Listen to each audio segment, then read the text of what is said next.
Les amis de Londres, les Camerounais se sont bana bauti na répétition kaka ndenge ezalaka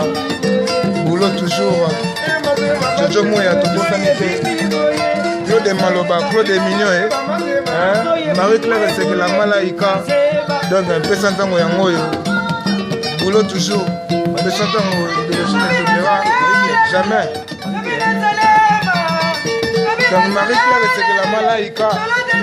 donc yaza musique tobosani te les amis de Londres epa ndenge ezalaka mère Magui ya papa Jacques na Londres tobosani te Francine Bomboko il était comment les amis de Londres balobi mosala toujours Ibrahim Nzambe na nyonso tobosani te mosala toujours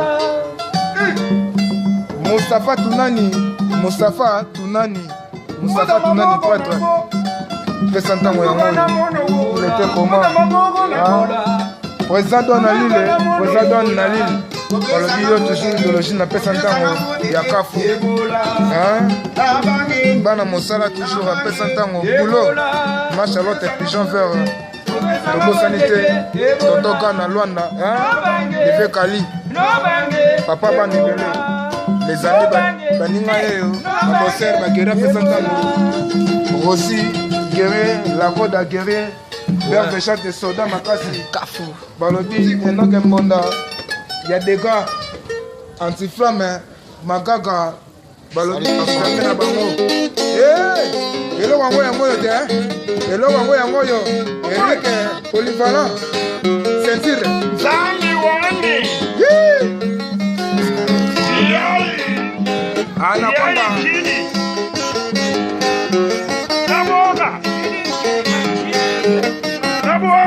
yeah ya solo bana pesa ntango tala kaka mai ekotaki ya malili na parler mais cette fois-ci batindeli biso oched ezosenga futo bouger futo bosser dire futo travailler pour na bana mikili kitoko travailler nde bo asika kutu donc ça c'est pas le fond de tenga bo donc ça na ki coup de chapeau ya sika joli yokani yango wana bana pesa ntango ka systématique GDG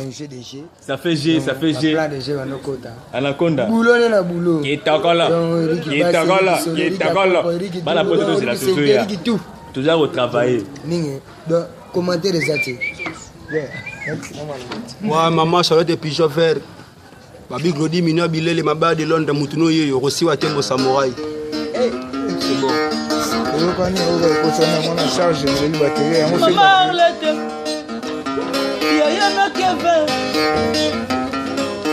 nalela bana basi